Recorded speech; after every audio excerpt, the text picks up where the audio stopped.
Ya pemirsa, pasca KPU mengumumkan secara resmi Prabowo Gibran menang Pilpres 2024, nampaknya ini Prabowo Subianto menjalin komunikasi dengan berbagai pihak. Kita melihat sudah ada pertemuan dengan Ketua Umum Partai Nasdem, Surya Paloh, dan bisik-bisiknya. Ada juga komunikasi yang sudah dijalin dengan partai politik lainnya. Kita lihat dulu informasi berikut ini. Pasca KPU mengumumkan secara resmi pasangan nomor urut 2 Prabowo Subianto Gibran Rakabuming Raka sebagai pemenang Pilpres 2024. Prabowo langsung melakukan gerilya politik ke sejumlah tokoh partai. Salah satu petinggi partai yang langsung dikunjungi Prabowo adalah Ketua Umum Partai Nasdem Surya Paloh.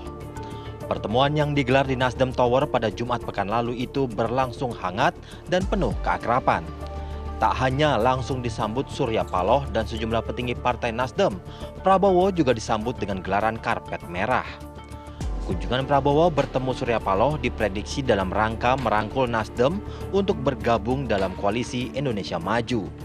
Tak hanya Nasdem, safari politik Prabowo untuk merayu lawan politiknya berada dalam satu perahu pun akan berlanjut ke sejumlah partai yang berada di luar koalisi Indonesia Maju. Di antaranya Partai Keadilan Sejahtera, Partai Kebangkitan Bangsa, Partai Persatuan Pembangunan, dan juga Partai Pemenang Pemilu, Partai Demokrasi Indonesia Perjuangan. Lantas, akankah Prabowo berhasil merayu sejumlah partai untuk berada dalam satu perahu bersamanya? Tim TV One mengabarkan.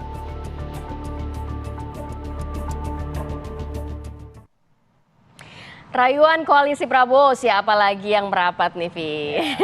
Atau siapa yang konsisten? Nah, kan? Siapa yang akan konsisten nantinya? Kita akan membahas mengenai ini dengan narasumber yang sudah hadir. Di studio sudah ada Bang Habibur Rahman, Wakil Ketua Umum Partai Gerindra. Assalamualaikum, selamat pagi. Waalaikumsalam, selamat pagi, Bang.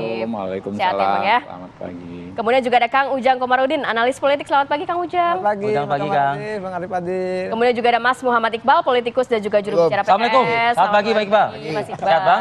Alhamdulillah. Alhamdulillah. Dan juga akan bergabung bersama kami, sudah bergabung bersama kami Bang Andreas Hugo Pariera, politikus PDIP. Selamat pagi, Bang Andreas. Bang Andreas, selamat pagi. Assalamualaikum.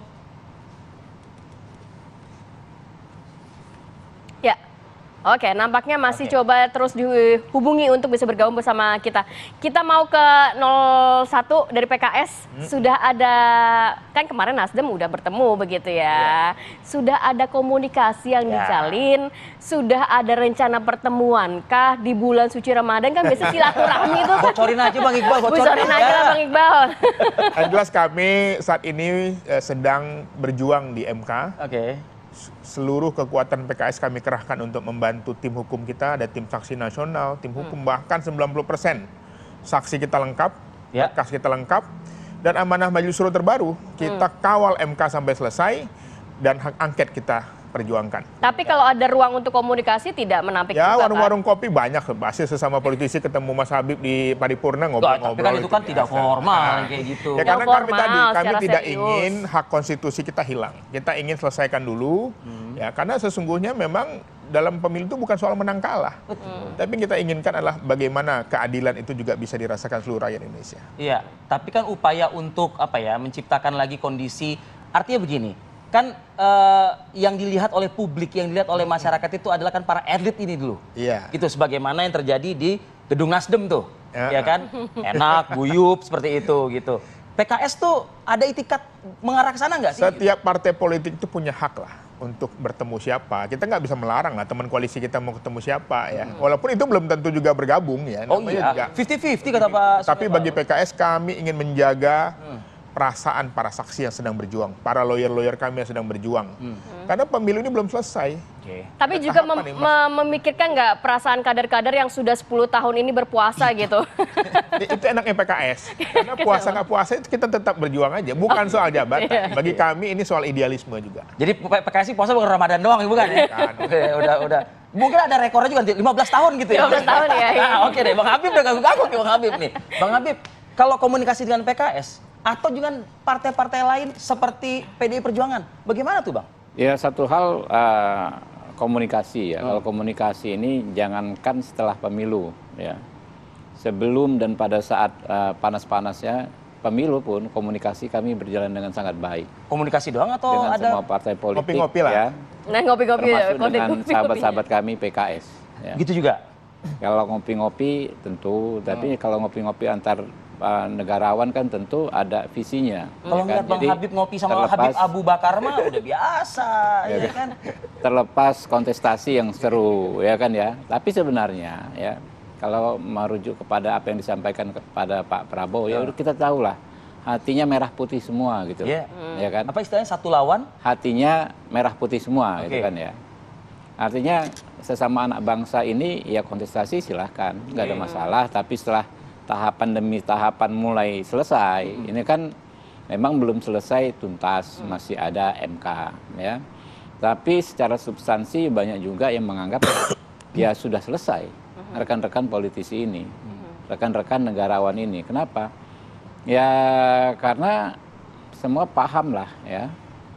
Endingnya akan seperti apa. Kan politisi itu kan bukan hanya soal pengetahuan regulasi formil, Ya. tapi mereka juga punya feeling, ya kan? Kalau begini situasi ke depan akan bagaimana? Sudah rata-rata sudah punya feeling gitu. Jadi kalau saya melihat memang situasinya sudah semakin kondusif, semakin baik. Kita tetap menghormati rekan-rekan yang mengajukan upaya hukum, upaya konstitusional ke Mahkamah Konstitusi.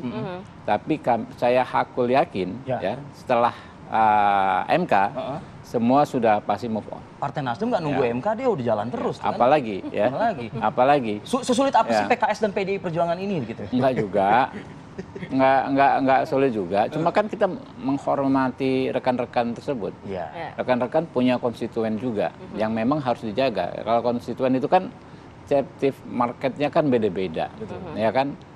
Jadi ya perlu waktu. Wajar kalau perlu waktu. Bang. Tapi kalau saya melihat kali ini yang namanya rekonsiliasinya itu pasti lebih cepat daripada pemilu-pemilu sebelumnya. Tapi sudah ada komunikasi. Hah? Sudah dibuka komunikasi. Saya bilang namanya komunikasi, ya seinformal apapun itu pasti ada makna yang substantif, Oke. ya kan? Karena kalau kita berkomunikasi antar politisi itu nggak terbatas sekat formalisme, ya kan? Wah harus direncanakan pertemuan, diagendakan, diundang wartawan. Kadang-kadang yang ngopi-ngopi itu justru yang paling bermakna di antara kami. Ya kalau diajak kopi sama waketum partai sih ya kayak beliau ini sih ya itu Begitu Ada ngopi, maknanya pasti. selesai urusan. Oke. Oke, Nah, coba kita inilah- ini konfirmasi. bangsa kita yang mengedepankan musyawarah. Oke. Bang Habib, Yang penting konkret komunikasinya kan. tadi kan juga dibilang udah ada komunikasi begitu ya dengan beberapa partai politik, bahkan mungkin di luar koalisi dari Prabowo Subianto. Ya. Coba kita tanya ke PDIP. Sudah benar bergabung? adanya? Sudah ada. Oke. Bang Andreas, Selamat apakah pagi. memang benar sudah ada komunikasi yang dibuka oleh Halo, Prabowo Subianto? komunikasi Ya, soal Bang apa? Andreas? Soal ya Halo, kalau misalnya selamat judul kita pagi. pagi ini rayuan koalisi Prabowo, siapa lagi yang akan merapat? Nah, Komunikasi untuk diajak merapat, Bang. Kalau soal komunikasi dan ya apa pertemuan antar politisi ini kan hal yang sangat biasa gitu. Kalau di parlemen di DPR kan kami sering ketemu juga gitu, dan komunikasi itu berjalan gitu. Cuma sekarang kalau berkaitan dengan pemilu, pilpres maupun pileg, nah ini kan proses ini kan masih ada di Mahkamah Konstitusi gitu. Nah oleh karena itu kalau pasangan 003 itu sedang fokus untuk di Mahkamah Konstitusi maupun untuk partai kita juga sedang ada di dalam proses di MK gitu, dan itu saya kira teman-teman ya Bang Habib, terus Bang Iqbal, PKS, Gerindra dan partai-partai yang lain juga fokus pada ya apa proses yang terjadi di Mahkamah Konstitusi, juga ya yang terjadi di ya untuk pilpres di Mahkamah Konstitusi juga gitu. Jadi kalau saya bilang ya this is over but not finished yet. Gitu. Jadi ini ya berlalu tapi belum selesai gitu dalam proses yang berkaitan dengan pemilu ini gitu. Dan ini tentu ya ada tahapan-tahapan ke depan yang juga pasti akan berjalan.